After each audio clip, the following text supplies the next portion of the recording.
All right, today we're discussing a big topic. It's called an uncomfortable truth in crypto. I think a lot of people, I've been in crypto since 2017, and many people have not really yet acknowledged one of the biggest things here in the cryptocurrency market. Yeah, it's easy to say this during the bear market, of course. They're going to be YouTubers. They're going to be people on Odyssey and other platforms, Telegram, as I am here, and uploading to YouTube, that we're going to see. They're going to complain about crypto. That's just what happened before. There's money to promoting it, and then there's money in going against it. That's how that is. It's a us versus them thing. This side versus that one. We see it in other things. If you guys hear something in the background, that is my rabbit chewing on things. I apologize for that sound, and then also an query. But anyway, what we're seeing here is cryptocurrencies have been called decentralized. And in my understanding, from looking at just pure data, looking at Bank of America trying to file patents for since 2013 or 2011 on a cryptocurrency exchange. If Bank of America was doing it back then, what makes you think that they weren't already big investors already in there since then? Why do people think that back in 2017 that it was still the small person's market and everything? Why was it then? Because I was hearing that a lot. And I think within the first month after understanding this whole thing and looking at numbers and just looking from what I've learned from the stock market, I'm like, this is no different than the rest of it. None at all.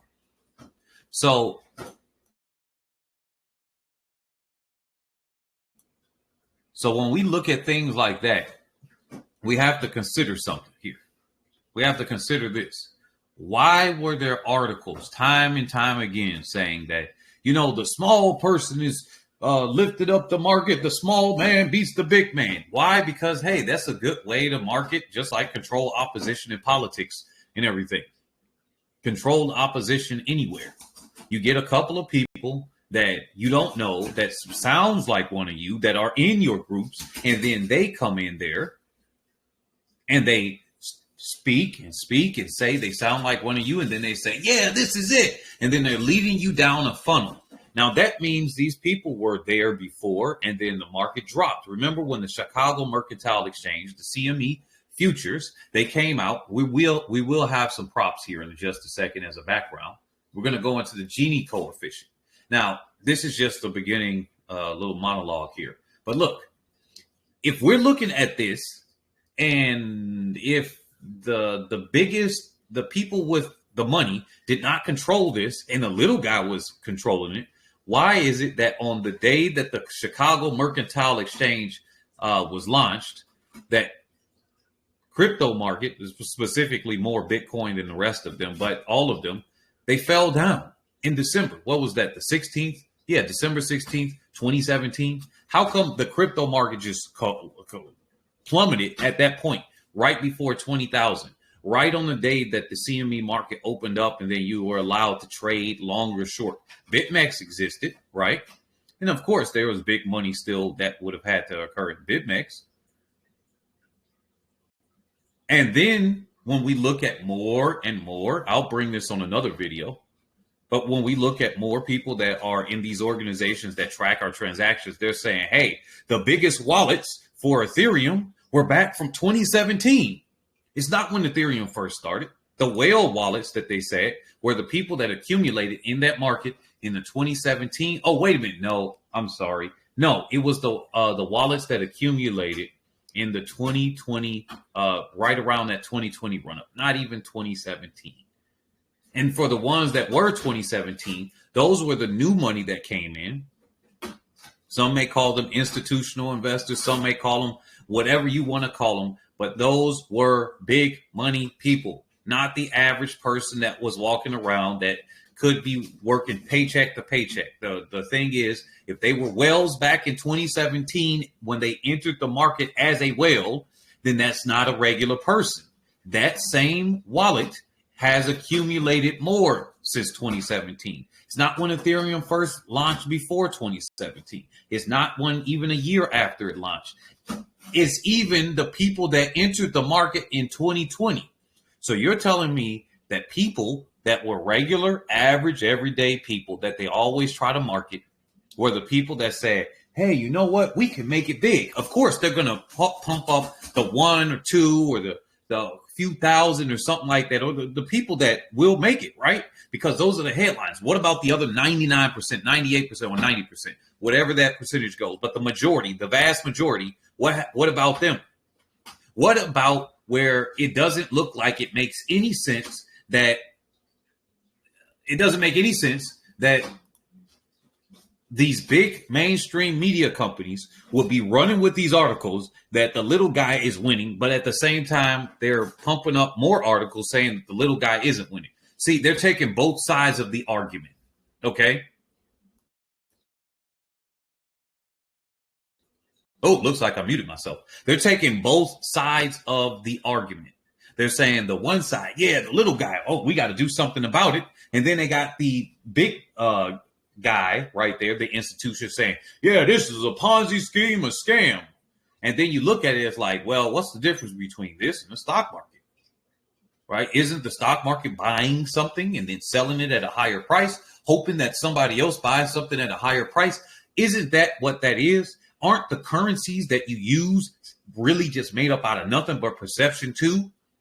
Like a currency from one government to the other government, isn't that just made up out of perception? It's a piece of paper or a digital, and most of it is digital, and they just press a button on the screen or put an algorithm there. Isn't that just what that is too? What's the real difference? It's not. It's just when they finish beating you over the head, allegedly, okay? We got to say not financial advice. Always look at our disclaimers here below this video. This is not financial advice. As always, do your own research, right? Look, when you look at this, what are, quote, regulations for? The regulation might be to help you, but it's always after the fact. They see these things occurring already, but they seem to be real slow toward it, right? So then we get a new class of billionaires. Some of them are out of nowhere, right? And some of them are from they were 100 millionaires or tens of millions from the traditional areas of the markets, or maybe they were billionaires that entered in, or hedge funds or something like that. Then they're going to regulate it. But it's already when they kind of just, got so much of the money already. And who are the regulations going to hurt the most? Well, from the view, it looks like the governments, typically, if they give one good thing in your favor, they're going to do a bunch of different things against you. So the regulations from net, it looks like it hurts the little guy. For example, the way that people market cryptocurrencies, under my view here, it's almost like people want to be sold a dream. I was told this several times. Hey, you need to have this thing that looks so scammy, and it kind of has all those rocket ships and things like that, because I want to be sent this. And other people that I talked to in this other group, we got about 20,000. We were having this discussion the other day. We want to be sold like the rocket ship thing here. We want to be told about these signal things with the flames and the emojis and everything, because then it's like, oh yeah, this one is a real low quality. It's going to pump. We can go in there and we can gamble. That's what they're doing. They're gambling it, calling it investing. They're gambling, calling it trading. Many of the people there, and you wonder why so many of them fall victims to scams. And I'm not even talking about the hardcore scam. I mean hey, put your money into this thing and you get 14% in 24 hours. That's a clear scam. And yet people continue to do it. People continue to go into those things because they want to be sold that.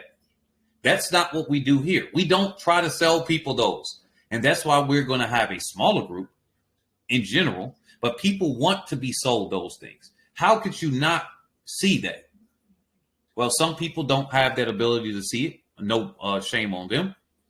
At the same time, can't blame a victim at all times. Sometimes at this case, we got to put some responsibility on the people that fall victim to these scams, because they go around. I've spoken to so many thousands of people. I think it's been over 10,000 at this point. So I can say tens of thousands, at least virtually tens of thousands of people. And they're saying, yeah, this thing, do you do this? Do you do that? They want somebody else to control their money for them. So that you're opening that up to scam. That's one. They are going to these sites that are saying, hey, I'll give you 20%, 15, 8% in 24 hours. But if you hold it for 72, we're going to give you like 3 or 4 times as much. Then they have these minimum amounts. And people are sending these people money. What in the world? There are people that made even hundreds of thousands based on euros or US dollars. And then they said they wanted to help, quote, help other people. And I guess their money is gone now because they fell for a scammer. It was so crazy. And I was just told this last week. I'm trying to be a little bit more vague about the specific crypto it was and the group. But when I was just told this, like, yeah, they were trying to help somebody out and then they got scammed heavy. How do you lose your money like that? Because people go in gambling. They call it invested. They call it in trading, but it's no plan, no nothing. That's gambling. And also, to get back to earlier, let's now bring in the evidence of what I was talking about before. Remember how I said that in this cryptocurrency world, we're going to bring something back from 2017, which refers to something that occurred in 2014. But let's share the screen right here. Here's an uncomfortable truth right here. So this is talking about the Gini coefficients of cryptocurrencies. And everybody that is familiar, if you're not familiar with that, that measures income inequality. Remember, there's like 62 people. It could go up or down. But from the last data I checked, there's 62 people that have more wealth than half the world. Not half the United States, half the entire planet. 62 people. They could buy up South America probably. They could buy up Africa for sure. They could buy up parts of Asia, of course, the United States, because if they have half the world, then they can do that. They just pick and choose where is this going, right? They can do that. So if people, let's get on a side subject here. Let me make sure I can be heard. Yeah, I can. Okay. On a side subject here, let's look at it this way. Then I'll get back on the cryptocurrencies. If people don't have a code of ethics, a code of conduct, then you could be told anything. Somebody could slap some money in your face and you say, hey, I'm just doing my job. They told me to put a weapon in front of your face and pull the trigger, and I just did it because you got no code of ethics. This is why some of these countries have so much dysfunction, because it's somebody that told them, hey, we'll give you a little bit of trinkets, a little bit of money. It's like, hey, you were broke today. We're going to make you a little less broke. You're still broke because you depend on us. We can cut you off at any time. Matter of fact, we can pay somebody a different amount, maybe some food, and then they'll take you out. You better do what we say. So that's what happens in a lot of these places. So even still, these people are under, you think they're all good and cushy or whatever. Some people look at their leaders in their nations and say they got a good life. They got a lot of things going on too. Not to condemn or to put that aside. They got a lot of things going on too. They don't have a code. So their thing is, look, I was struggling today. What's the worst you could do to me? I'm already on the verge of dying. So guess what? And that's how people fight back and turn against these things. Now, getting back to cryptocurrencies, which that was a lot of the argument. They said, let's get away from these dictator regimes. Let's get out of this banking system, which is a scam. Let's get out of this. And they said, hey, guess what? We're going to get out of this, right? We're going to get away from these scams, these dictators, these regimes, so that we can be fighting it against the power structure. That's why I went on that tangent for a second, because that feeling that people have, they appeal to this with crypto. But guess what? North Korea has the most wealth inefficiency on the planet, and Bitcoin has more wealth disparity. So that means the difference between the rich and the poor. Bitcoin has more. So how does Bitcoin give wealth again? How do cryptocurrencies do it? Oh, hold on just a second. It's not just Bitcoin. Matter of fact, let's look at here. There are some exceptions here. Apparently so. There are some exceptions. We're going to look at that in a second. But let's go here. They even said they even took out the dust wallets, which are those wallets with virtually nothing in them, and they try to scam you by sending you a tiny amount so that you could use it. I forget how exactly they do this dust attack thing. So right now offhand, so I'm focusing on this. Let's look here. Now, this is by Frontiers. This was released in 2021. So, all right, 2021. All right, this rabbit is really causing a ruckus. She likes to chew on things when I am talking on these live streams. I don't know what it is. She just sleep, and then she knows I'm not doing anything. I could be talking on the phone. It's fine. I get on a live stream. She's tearing things up. Anyway, so they analyzed the 1 trillion. It's just under a trillion of today's recording. And in the future, it might be 10. But let's look at the facts here. Even I knew this when I got in 2017, within the first month, that cryptocurrency was not decentralized. Okay, Gini coefficient by definition means the concentration of wealth to the rich versus the poor. The more concentration it is, the less decentralized, because that means people control it, right? So they looked at this: Bitcoin, Ethereum, Bitcoin Cash, oh my goodness, Dash, Litecoin, another oh my goodness, Zcash or Zscam, Dogecoin, a joke, and Ethereum Classic. Now they looked at them.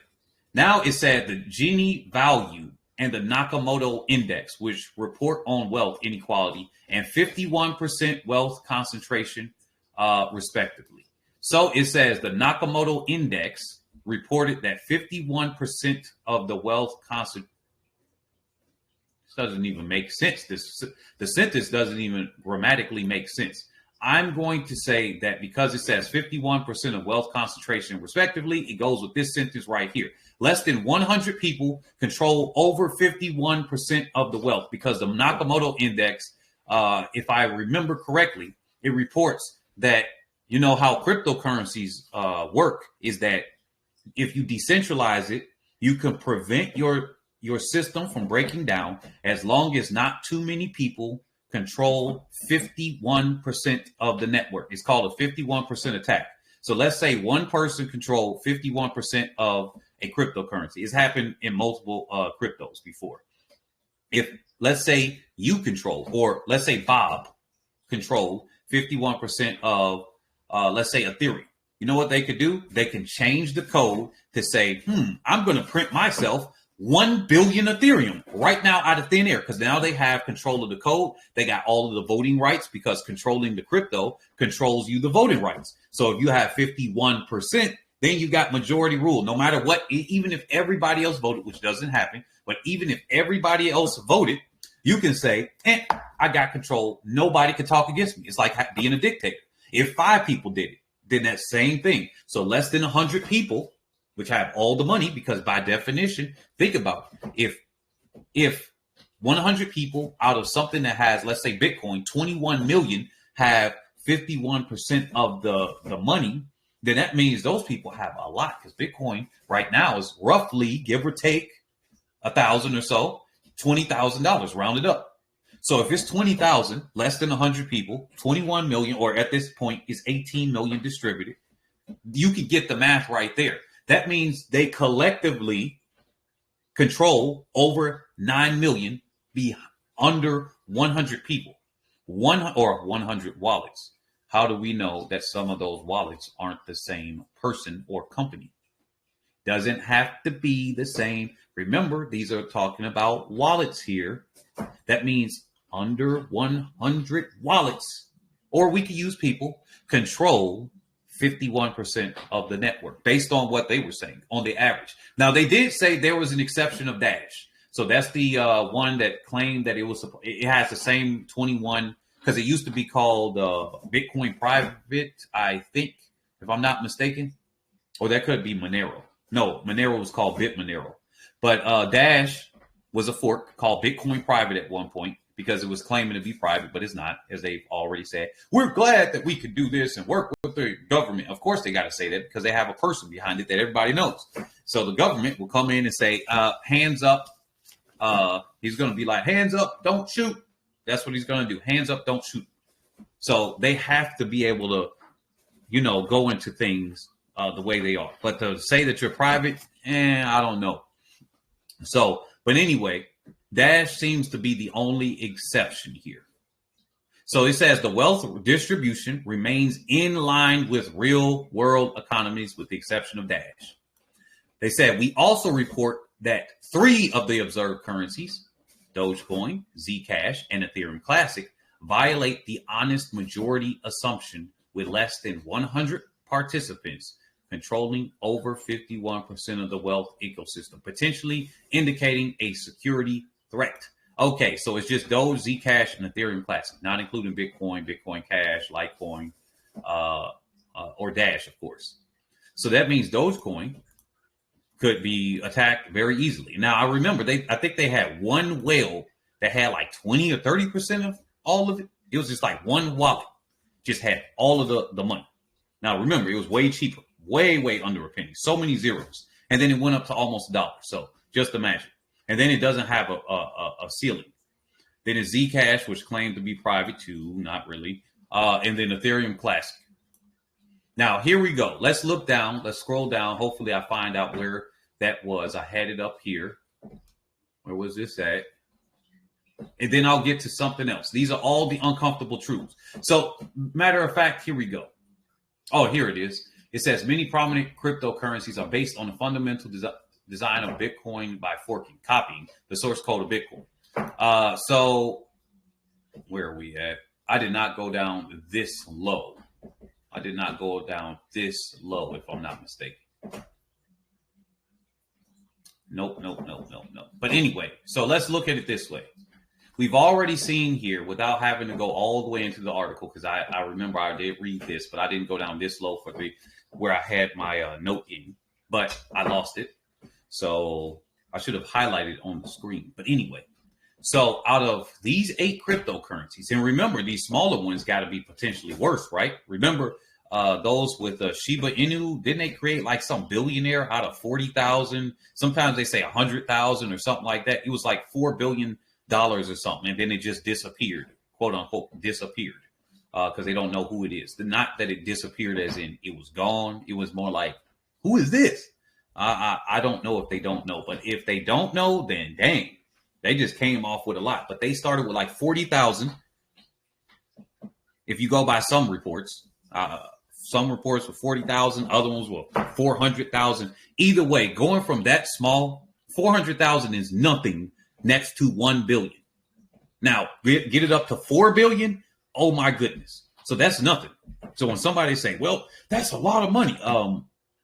Tell me how a billionaire could curse at you and say, okay, I got to pay a fine of $1 million and they'll be fine. Can you afford $1 million with 400,000? No.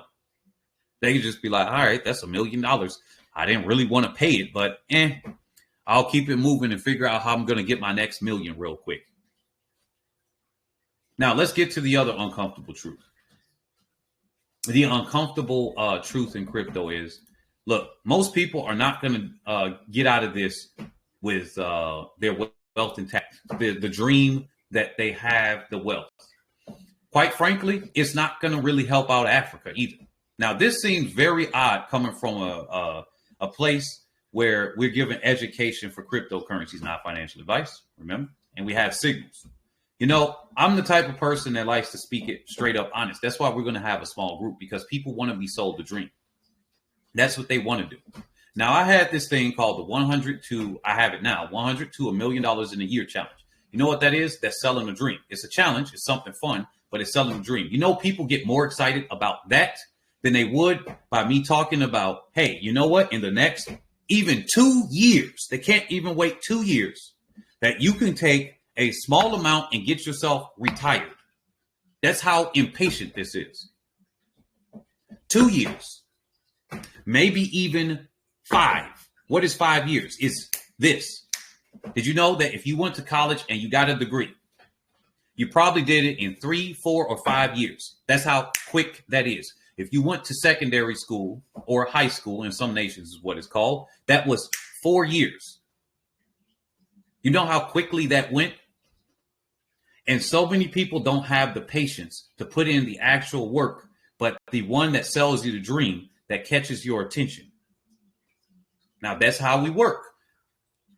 I have a sweet tooth. I got to stay away from sugar. If I don't, I get more cavities. I've had cavities. So that means that's the same thing. That's how we work. And these companies game the hell out of us. That's why so many people fall for these scams. The thing is a clear scam, like you're going to get 8% in 24 hours. How do they get the 8%? Well, we do this thing here, and then it doesn't really matter what they say because that person's already convinced. The other stuff is just the details to make it seem legitimate. Hey, this cryptocurrency right here, it gives you privacy and security. How do you prove that? Well, so, if you use this VPN, which gives you privacy, no, it doesn't. You use this, and then you do here and that, and they use all these complicated terms and people don't understand them. And then it's like, yeah, I think that person's talking real fast and they say things that I like. So I'm going to, trust that this person is doing it. Now, when I talk about this $100 to $1 million in a year challenge, I don't know if it's possible to do that. I make it very clear. That I don't know if it's possible. I even just released a video today saying I don't know if it's possible. But guess what? I think that it is possible. It's technically, mathematically possible. And I think it can happen. If it's happened in a few circumstances, I'm going to see if I do it on purpose and try to work toward that on purpose, not by accident, right? If I do that on purpose, will I be able to do it? Now, we almost got 5% today. But because when I say we, it's the people that may want to participate in those challenges and everything.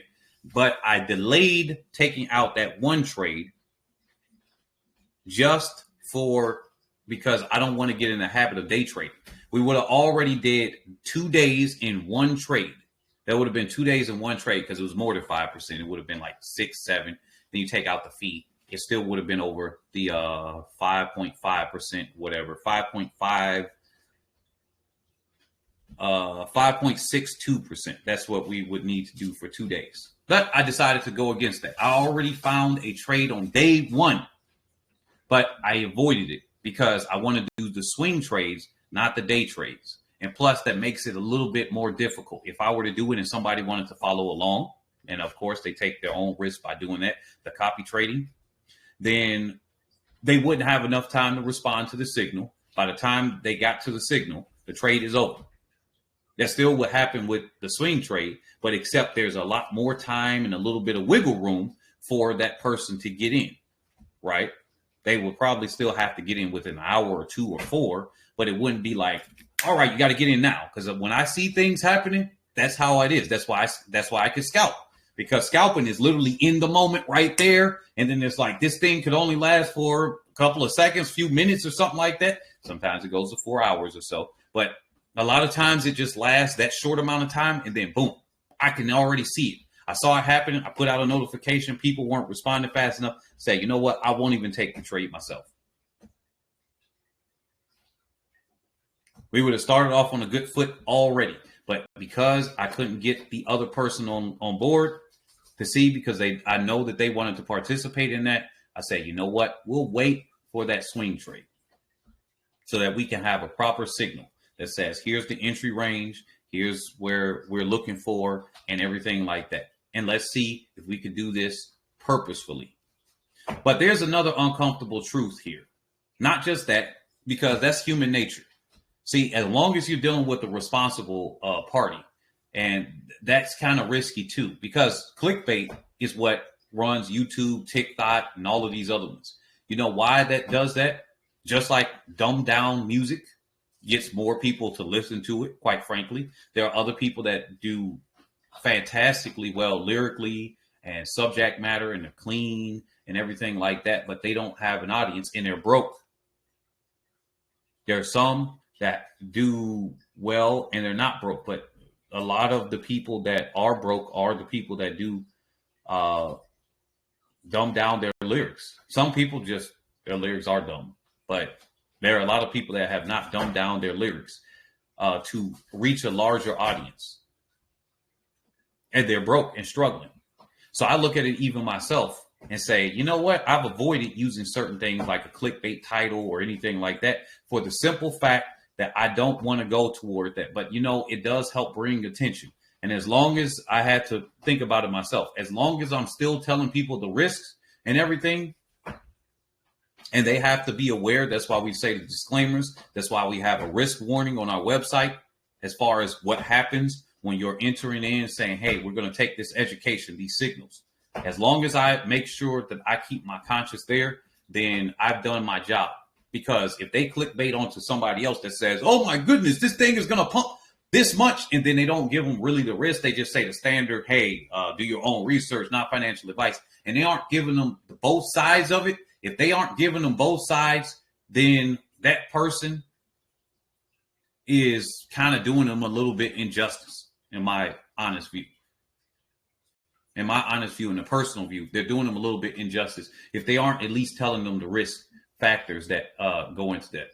But quite frankly, to wrap this up in a few minutes, Africa is not going to be liberated by cryptocurrencies.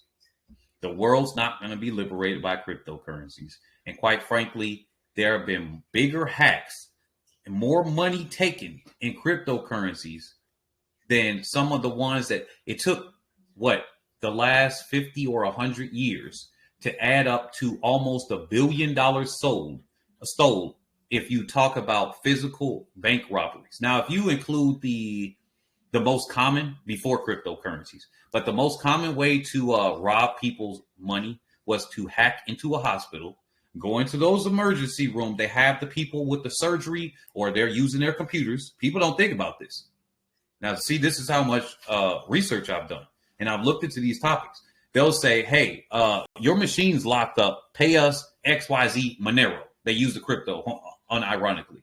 Monero or whatever this is. Pay us XYZ Monero or Bitcoin or something. And then we'll unlock your computer because we just hacked it to your system. And you got surgeries to go on there. You got other things to do. You got patients to do here. So they attack hospitals and they just fleece them for money.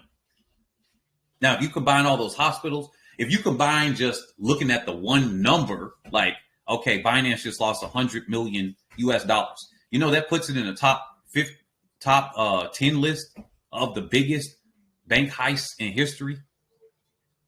Now, if you include the original Magic the Gathering exchange, MTGOX, that hack, did you know that's worth $16 billion US in Bitcoin right now, today, as of today's price? 16 billion. Back then, Bitcoin's price was like, still under 100 or something, right around there, somewhere in those areas. But it's worth 16 billion today out of all that money that got hacked. Now, we just have to count the original value. But if we just took the adjusted value today, which would be a little bit unfair, unless we adjusted all of those other bank heists and everything for inflation, then it would be fair. But if we adjust this for inflation for the other ones, that still would be 3-4 billion total with multiple hacks. And yet crypto suffers from hacks and exploits on a quarterly basis, every 3 months, really, not even including the whole year. That adds up always in those top 10 lists. People getting scammed out of their money. Imagine we're using, and by the way, remember Tether? Remember Tether? Let me put this back on the screen real quick for the people that just joined us later. Remember Tether?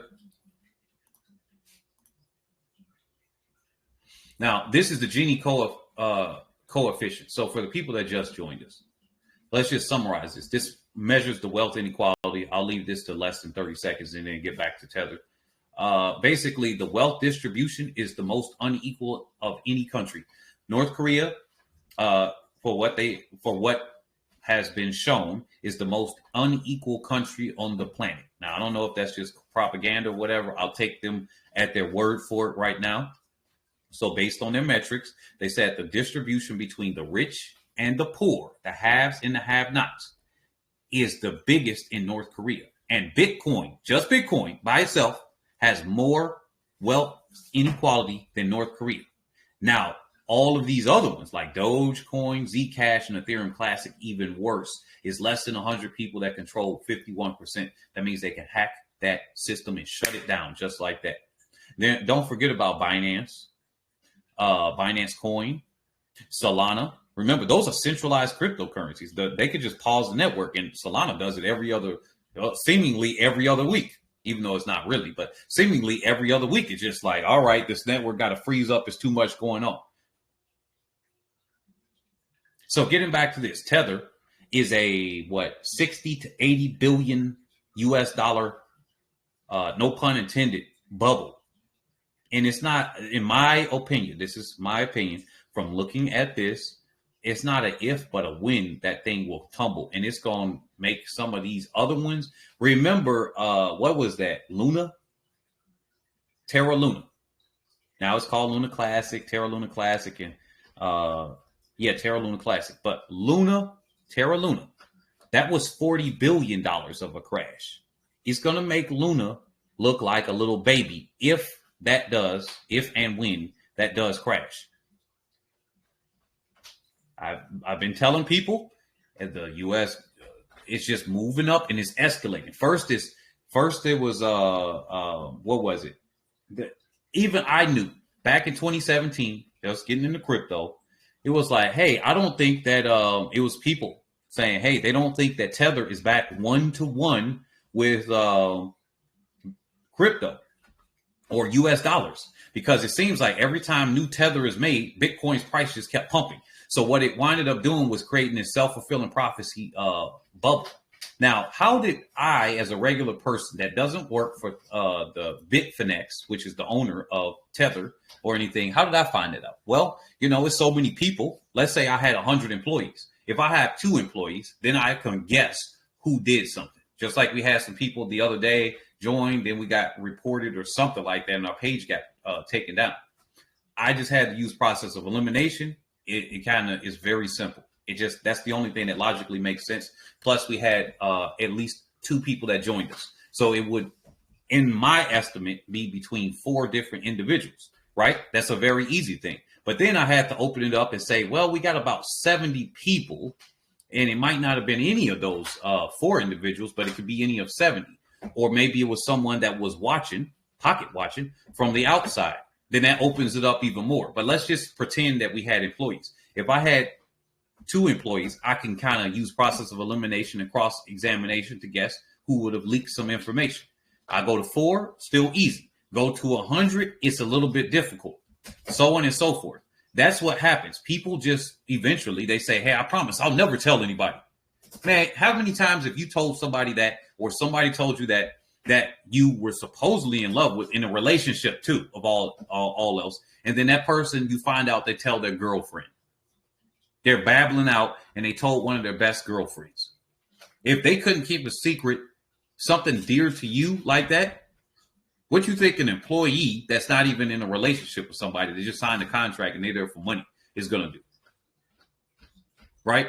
So that's how we would find out. Turns out, I think in 2018 or 2019, that they went to the New York Attorney General. So now it went from word on the street. Then we got a little bit of politicians or something, or talking about stuff. Then it went to the Attorney General.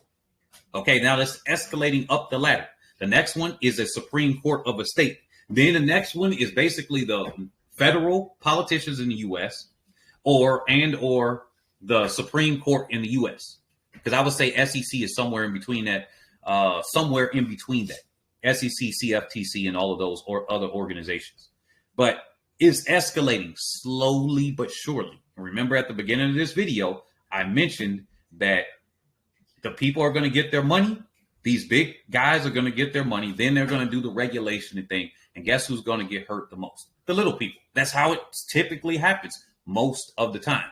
So when Tether, or if and when Tether allegedly will fall, based on my opinion, remember this is my opinion here, not trying to get financial, tax, legal, or any other advice here, but based on the evidence of what I've seen, Tether is going to freaking collapse, and it's going to make Terra Luna Classic look like it was a ripple in a freaking lake.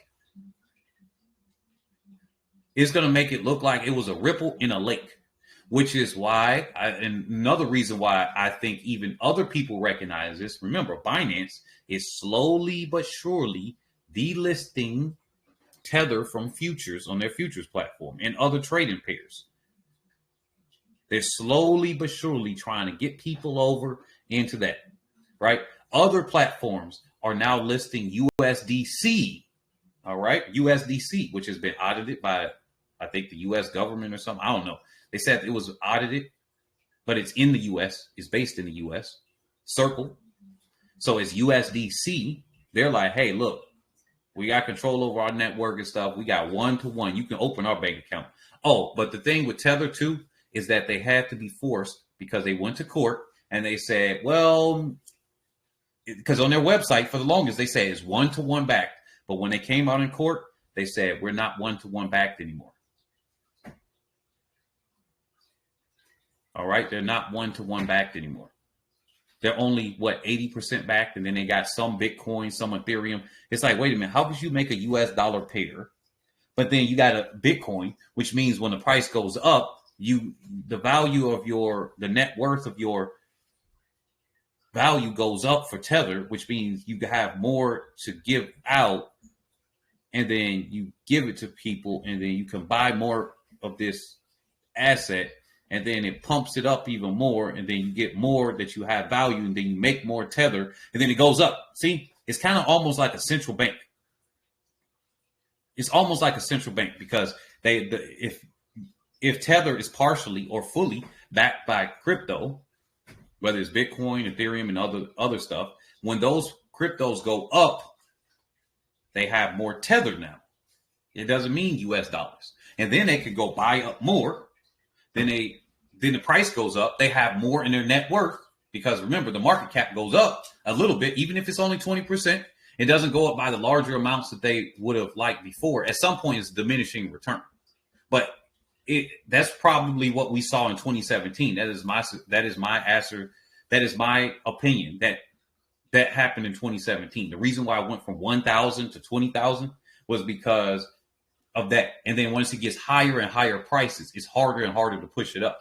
But it was like, hey, we went from 1,000 to 3,000 over the summer. Hey, we just increased Tether's value by, let's say, instead of 3x, because it's only 20%, just throwing out a number here, we increased Tether's market cap from 10 billion. Now we're worth 15 billion. Nobody even had to add an extra US dollar here. Now we can pump it up again to 6,000. Now it's from 15 to now 17.5 billion. Now people are giving us US dollars because they're like, wow, this is legitimate. Now it's worth 25 billion. And then we pump up the prices again. You see where I'm going with that? That is what Tether had to reveal itself to be because the courts had demanded it. So when I say it's not an if, but a when, from my opinion, that's what it looks like. Because how long can they maintain the prices going down like that? And Tether did recently say they offloaded like 20 billion of their what they owed or something like that, whatever they said, something along those lines, which kind of goes in line with some things. Some of their debts, I think, is the term they used. But anyway, let's go here to one of the final uncomfortable truths. One of the final uncomfortable truths is general in life in general. Let's unshare this for a second. Let's unshare this. The reason that many people are going to really struggle. Wait a minute. Uh-oh. Here we go. The reason that many people are going to struggle. Sorry, guys, I am getting something on the screen here. The reason that many people are going to struggle just in general. Let's put this chart on the screen. Even though this conversation isn't directly there with the chart, but the reason that many people are going to struggle is because of this. When people are all of us do this. You know, you get a box. You get a phone. Do you read the instructions? No, don't read the instructions. Just kind of do your own thing. If something breaks, it's like, and whatever. I'll look at the instructions later. I found that reading the instructions saves me a whole heck of a lot of time later. I have found that reading instructions has saved me a whole hell of a lot of time later. And it doesn't seem like it does because you're like, hey, I just got my Nintendo 3DS. I just got my my new Microsoft, whatever, Windows 35 now, whatever it is, right? I don't need to read the instructions on this new computer that now has a chip on my eye and it does this. Well, you probably need to read instructions to see how often it explodes on you. And if you put it in wrong, that it'll explode your iris out. But hey, you know what? Don't read the instructions. Just put it straight on your eye. based on that one second video, because that's how short it's going to be in the future. 1 second video from the brain implant they got on you in the future. Hey, it gave you all the instructions, right? No, just take the time out to read the instructions. You know why? This is why most people won't succeed, because if we're not reading the instructions on those little things, we're not doing the little things that take the work on our own lives. I've noticed it's the simple things. How does a person get stronger?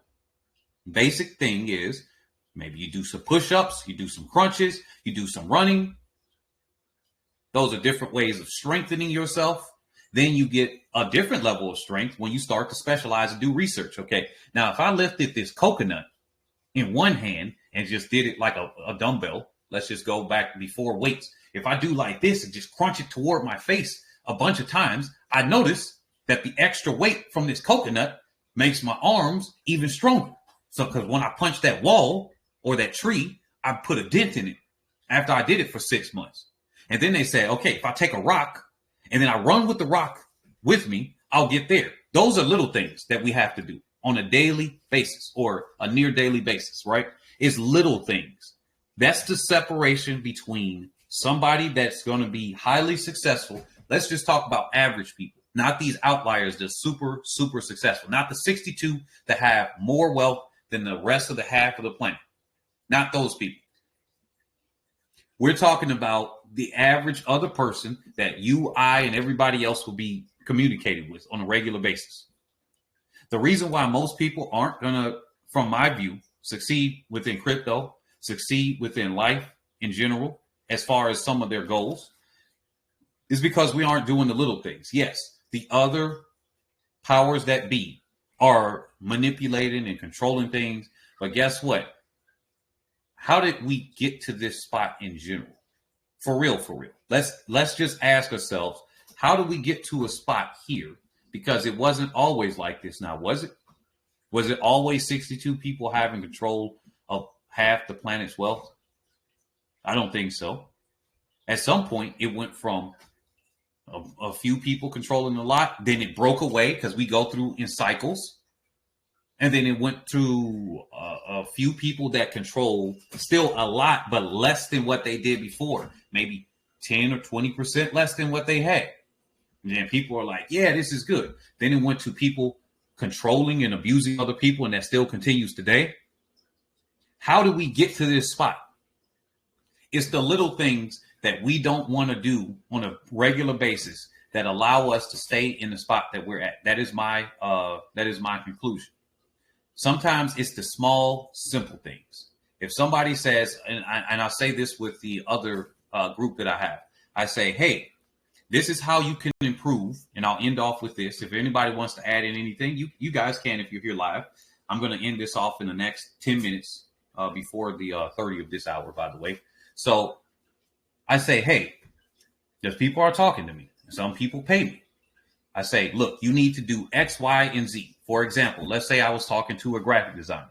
I said, okay, you're doing logo design. Let's make it even more specific. Logo design. Okay, you have 6 years experience in logo design. You're only charging people this amount.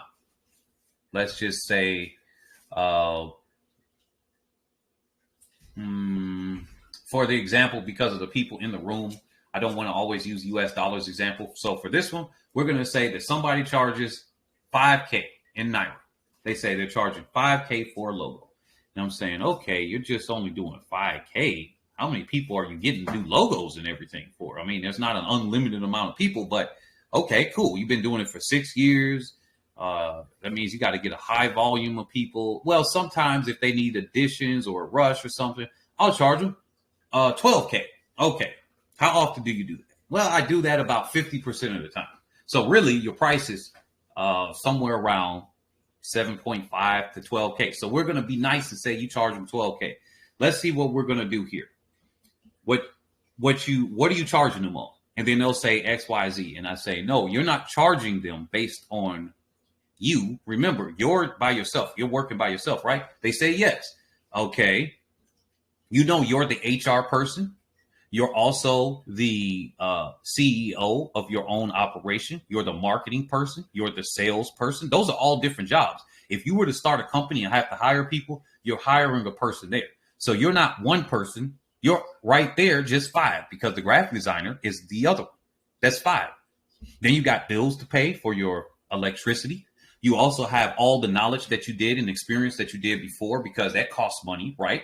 It takes time and effort and energy, and you went to school for it, or maybe you didn't and you learned it on your own, but that takes time and effort. Because if that person could do it, or if they wanted to, because they might be able to, but they're hiring you because it saves them that time and effort. So now you're charging them based on the value, not based on the work that you're doing. So based on this value, and let's say that we just agree that you are good at what you do. Now, how do we get you to be the best? And best could be relative. But how do we get you to be the best person in the room? You are either literally better than somebody else, or you're going to be different, and you focus on that.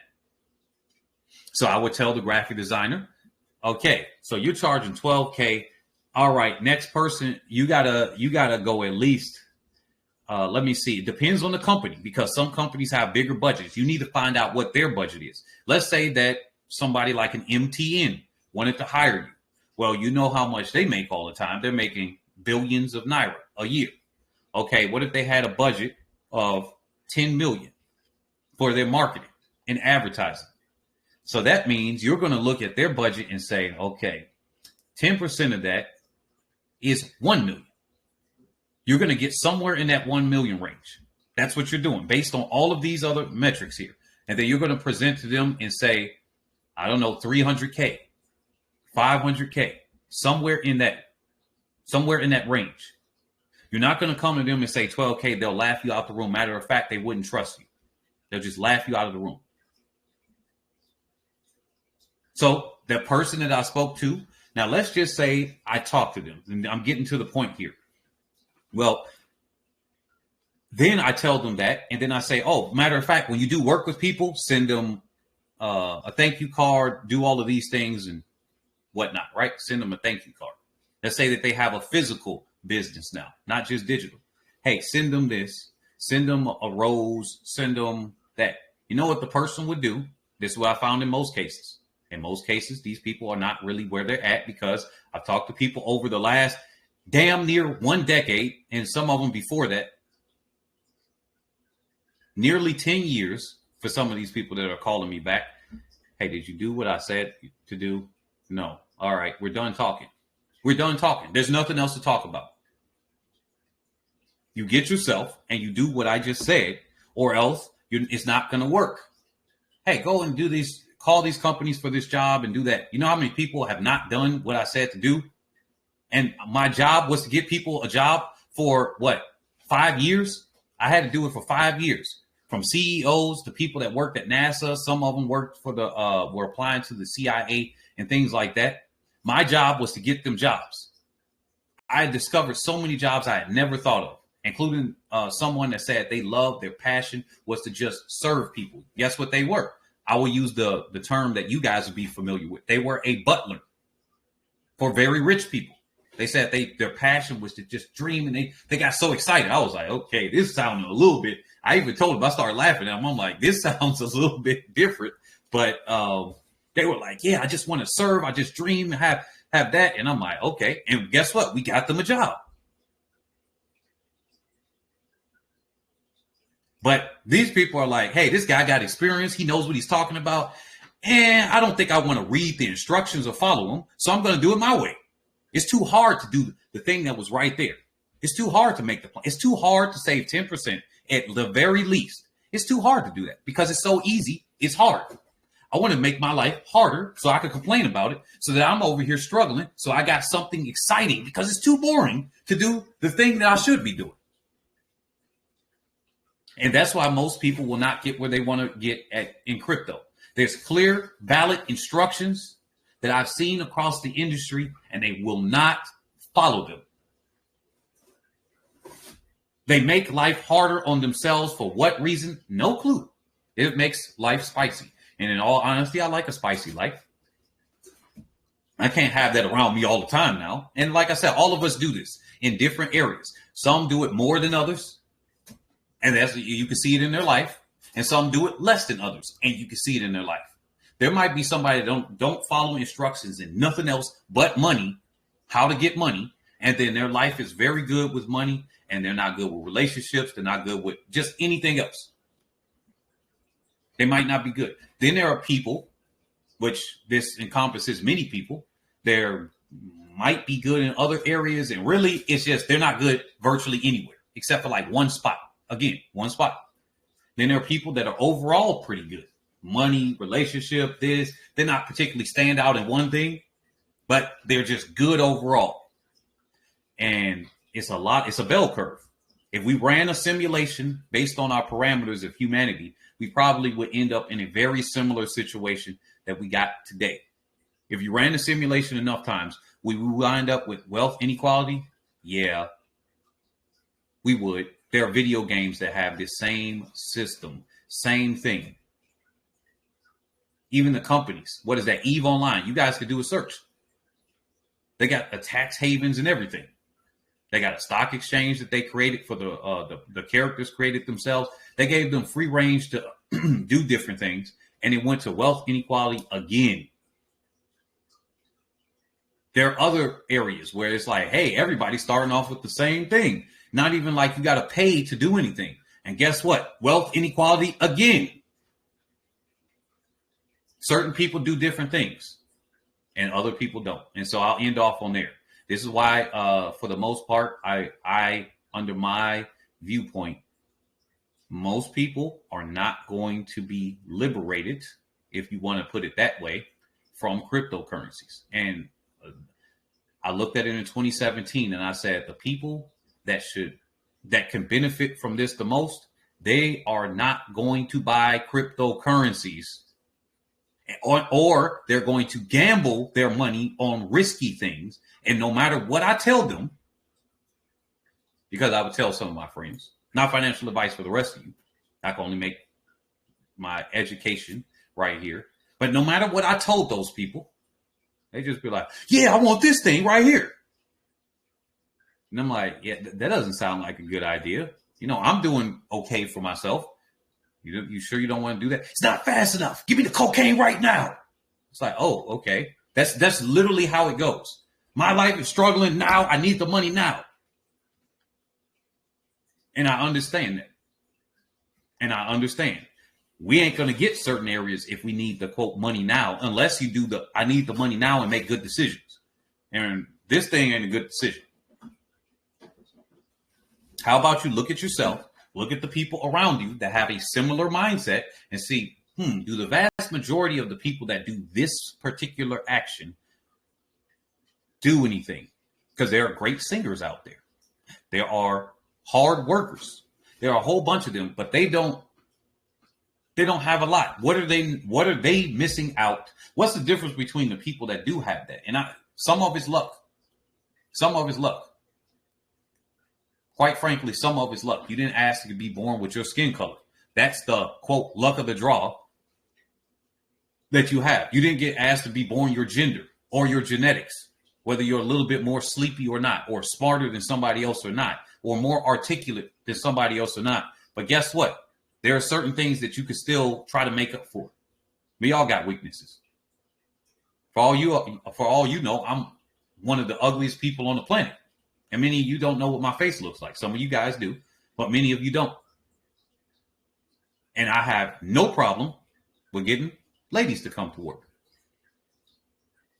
And it is what it is. Anybody want to add anything or have a comment to the topic today, or maybe a question on that? But today we had to have an uncomfortable truth that's in crypto. I think this was needed. I think this is the direction of what we need to talk about, because too many people are selling themselves on a dream and they want somebody else to sell them on a dream. There are things we can do within crypto, and I think that is very doable. But you know how hard it is to get these? And it's not even that it's hard, quote unquote, hard. You know what's hard? Digging a ditch, and then digging a ditch again tomorrow, and then digging another one and mining for gold. and then going to get oil out of the ground without trying to get the machine to break your arm or leg or to get poisoned from the oil fumes and all of that. That's actually hard. Thinking and then thinking about how you're going to do it in a different way, because you got to actively think about that too. Because with these, you're thinking and doing research. Yeah, that's hard, but you don't got the physical component with it. You don't got the health component with it, other than if you sit down too much or stare at the screen too much or look down too much and your neck is now cranked. But that's probably from everything else. This is difficult. Yeah, there are things that are much harder than that. Rocket science, for instance. Being an engineer of any type, almost any type, is harder than that. So with that, you guys have any comment or question on anything that we discussed today? If so, you can unmute yourself at any time. Good evening from Nigeria. All right. Good evening. Yeah, I listened to what you said. I listened to your whole speech, and actually believe that that's the truth. It's an uncomfortable truth, but remains the truth nonetheless. So it is what it is. All right. So, I'm trying to do some few things to be able to join and meet up with the challenge today. I've already messaged the signals. The signals person that you asked us to message, and so I'm waiting for his response whenever he is chanced. Yeah, he should be online. I'm surprised he's not in the live stream right now, but he had to use. There's more than one Telegram, I think, and one of them doesn't allow you to participate in the live stream. So there's Telegram X, and then there's Telegram. Telegram X has different features, but it doesn't allow you to participate in a live stream.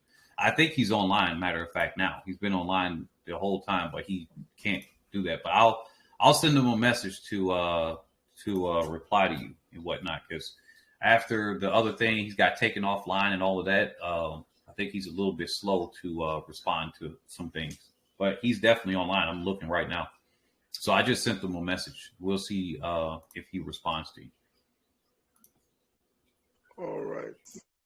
But yeah, so you said you're trying to get some things together. So this is a little bit troubling to me, guys, in all honesty. And this is some of the issue.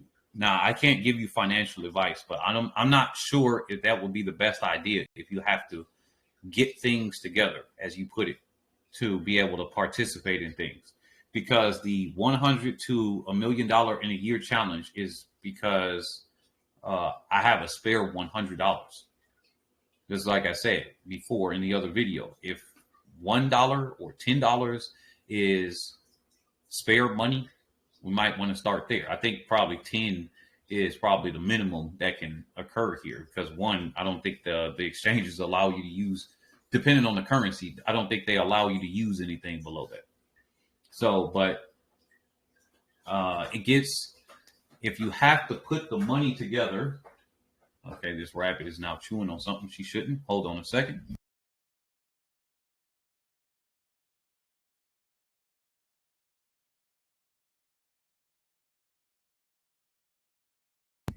But if you have to get the money together, that makes me kind of question if that would be the best thing for you to do. Like I said, I can't say anything directly, but it doesn't necessarily sound like that's the best thing that should happen. You know, yesterday while we spoke, I told you that I've not been paid for some months. In other words, well, you know that this is a public platform, and this is something here. So if that's something that you can't do, I don't think that we should be going forward with this, because this will be up on YouTube as well. I'm not trying to make our company and everything look bad. Like somebody clearly is expressing that they're struggling financially, and then we take them in. So that doesn't sound like that's a good match here.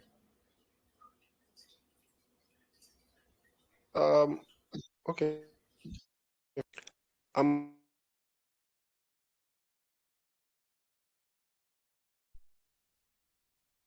I think your signal was going in and out. I didn't hear not a word you said. I said I'm up for it. Yeah, you got to look at your own financial situation with that. I just got to say that again. And also check out cryptochatafrica.com/risk-warning to go ahead on our full details about the risk warning involved with these cryptocurrencies, also known as digital assets. We want to just make that very clear for everybody that will be listening to this on YouTube or on Telegram, because this is being recorded and this will be uploaded onto YouTube. I don't want people to think, because there's a lot of groups. I'm sure they join into these signals groups and everything. They don't really talk to the people. That's the difference between this Crypto Chat Africa and a lot of those other ones. Even those YouTubers, they don't really get to talk to the people directly. But if somebody is hearing somebody struggling, I don't think that's something there. So if that's what you are, I would highly suggest that you don't join us, just as a principle out of me personally. That is something that you can handle yourself, then go ahead. But if you are struggling, then I would suggest highly, just from a personal point of view, forget about the company for a second. I would suggest, I can't give you financial advice, but it sounds like we're having a different issue here. So that's going to be a very difficult thing to do, because this is, especially if you're doing it with the sole reason of joining the 100 to a million in a year challenge. If that is the sole reason that you're doing it, it's not for education, then that might be something that you may want to reconsider. Because remember, this is a challenge. There's no guarantees in anything in life except for death. There's no guarantees here. And it being a challenge, not necessarily a goal, we're just trying to meet up with that.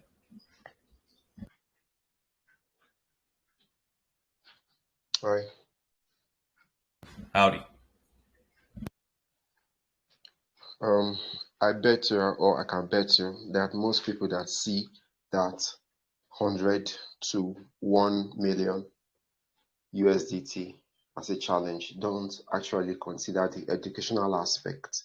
Their mind is up to how they can make it from 100, as in they daydream how they are going to make it, following your style of trade, following your pattern of trade, from 100 to a million. Some will say even if they get to 100,000 USDT, they don't mind. They are not looking at the educational aspect of it. I first of all have been itchy to learn, like from the very scratch. When you now added that challenge, I understood. You said it's risky. It could work. It might not work. I had that concept in mind.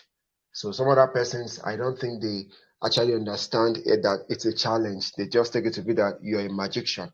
If you've been in the game for a long time, then you might maybe you've done it somewhere before.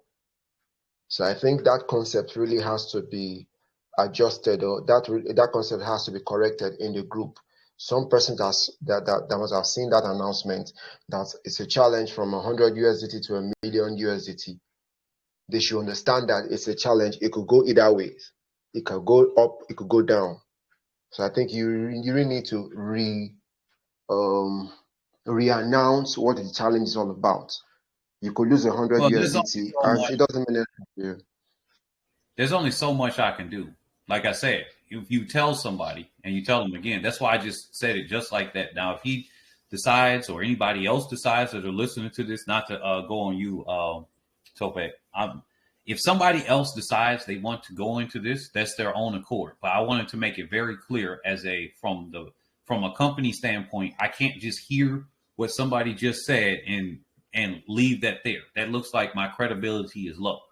And then it looks like, hey, this person's just after money. So I had to say that again. In normal circumstances, I would just let that fly, because I've already told them on a previous video that about the risk.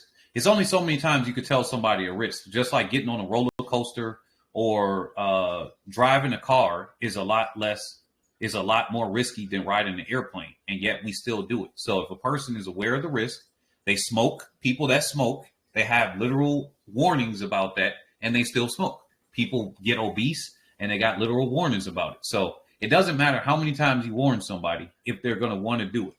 Just from a company standpoint, I can't allow somebody to just say what was just said and not respond to it. That's the only thing. I've already given enough warnings, and I also said the risk.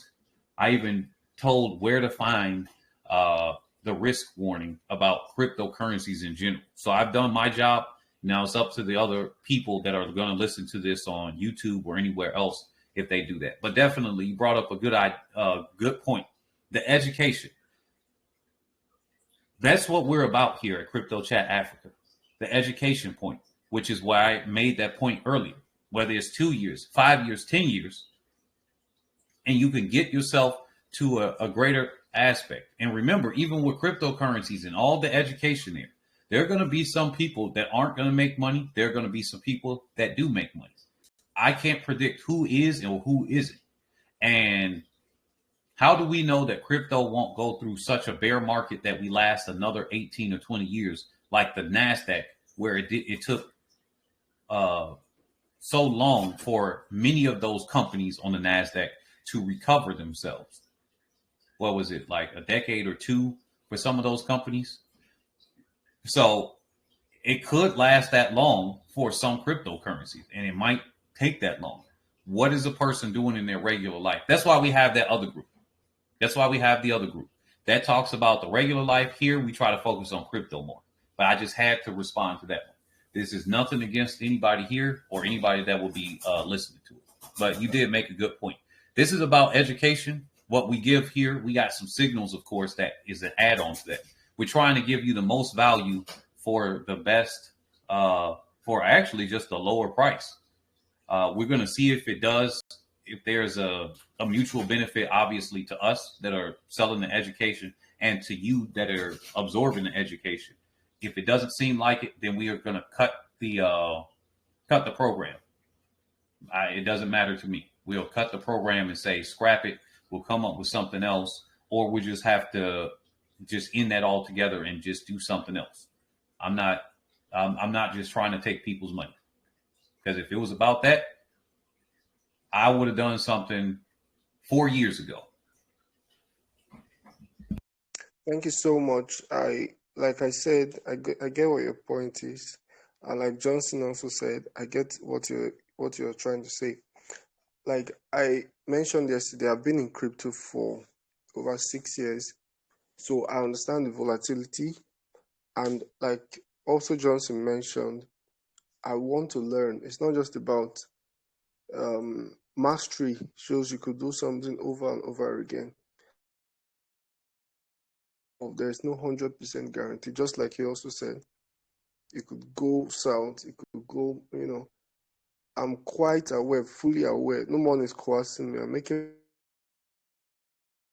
So I just want to stay that out.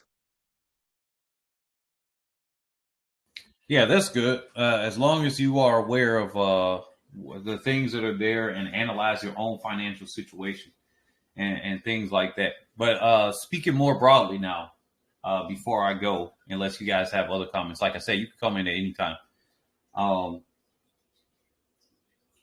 The hardest part that's going to be here when it comes down to cryptocurrencies, and I will specialize in doing that on my channel. This is why we're not going to have the biggest. We're not going to at first have the biggest group, is because we're going to talk about the downsides of cryptocurrency. Just like I spent the first, has it been 40 minutes of this conversation? Yeah, 45 to 50 minutes. I just spent that talking about the dark sides of this. The income inequality here is worse than any other place. Then I even added in the small part, but this is actually major, about the hacks, about all the billions of dollars or euros that have been hacked away. And if we only count 1 year alone, or even the last 2 years, we're getting billions of dollars that's getting hacked, stolen.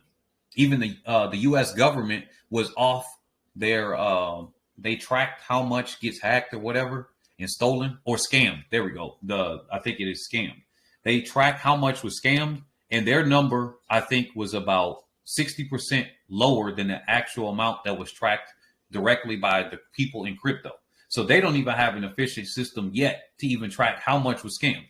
It was 60% lower than what actually got scammed. So these are real issues that happen in crypto. But guess what? That's not going to happen to me. That's them. See, that's that effect. It won't happen to me. It's them effect. Or I got scammed before. The next time I won't get scammed. That's how people go in relationships. Like all of the strong independent types. Don't want to get too far into that, but the strong independent types, there are some that do well, but it's a lot of people, and they come back and they have a lot of regret, and they're saying, man, I did this and I don't have anybody around me. Or the guys that say, hey, yeah, I don't need to work on myself or anything. I just need to work on money. And then they find out that, yeah, the money's there. And then people are they're not really connected to them either, because both of those types, the strong and independent, is not realizing that no human is independent. No man, no woman. Somebody's getting your food, your water, the shelter. They built that for you, and all of these. You can independently think and then get yourself a team. And that's more effective anyway. That's why I now have people working with me. I can't do everything on my own. Quite frankly, I mean, there you go. It's just not going to happen. Even people that appear to be on their own, that are highly successful, got teams around them. Even them OnlyFans people. They got somebody that's there behind the scenes for most of them, the most successful ones. And then you got the other flip side that says, I'll focus on my money because that's what all they care about. And those people are kind of messed up for those men, where they're like, hey, I only focused on money. Is this, is that? Okay, yeah, sure. The independent type forgot that you got to be dependable and dependent and interdependent. And the money guy, he forgot that, okay, his money gets him so far if he's not going to work on his, in some cases, common sense, because some of these people with money, they just get themselves divorced out of the money because they didn't vet the person good enough. And I found that to be the case in a lot of cases. They assumed a lot of things. They didn't work on their other skills, their perception skills. They say, I can perceive money and I'm going to gain money, but I can't perceive another person and see their intention with me beforehand. So that's the problem we got in crypto too. We got a lot of people that say that's another person that'll never be me. Or that happened in the past. This next time, like those people that get married 3, 4, 5, 6, 7 times. It's like, man, how many times are you going to get married and divorced? Like, look, I'm getting married and divorced once. I'm never getting married again. If a divorce happens, never get married again. It's just not happening. It takes one. I'm not entering. It takes one time to get scammed, and I'm not entering. In the case of crypto, I got scammed twice, and I have not been scammed again. That was when I first got into crypto. It was unfortunate. I got scammed twice and been in 3 projects that failed, which is another reason I don't go into new projects ever again. I'm just like, nah, I'm not. Now, the reason I got scammed twice for those is because I entered the money in all around the same time. If I got scammed even once, I wouldn't have went into any new projects. But it all happened within the first, within a month period where I had bought into those cryptos. And then I found out the scams and everything later. But no, it just takes one time with me. Takes one. So I just avoid certain things after that. The hack, that happened one time with me. And then what did I do? You got to diversify where your money is held. You can't put it all on one exchange. You can't put it all in one blockchain. What happens if Tether goes under and I got all of the money just sitting in Tether instead of some in BUSD or USDC or any other stable coins? If you just got one stable coin, then you got yourself more at risk. If you got yourself only in stable coins, then you got yourself at risk. Now, obviously, if you have a crypto that you're trying to buy and hold or swing trade, it's kind of a little bit unavoidable unless you have some on the exchange, some in your wallet, some in this other wallet, because what happens if Binance coin, just like what was happening, Binance coin gets hacked? Well, if it's on an exchange like Binance, they kind of got an insurance policy or something that they, at least to some extent, they would try to work to get the money back. At least you would think, versus if it was in your wallet, tough nuts, your money's gone. So there are different things that I have prepared after that one hack. After that one hack, is like, no, I'm not doing it again. A lot of people don't change their actions at all. They say, I got scammed this one time. Let me do this again. Like, what?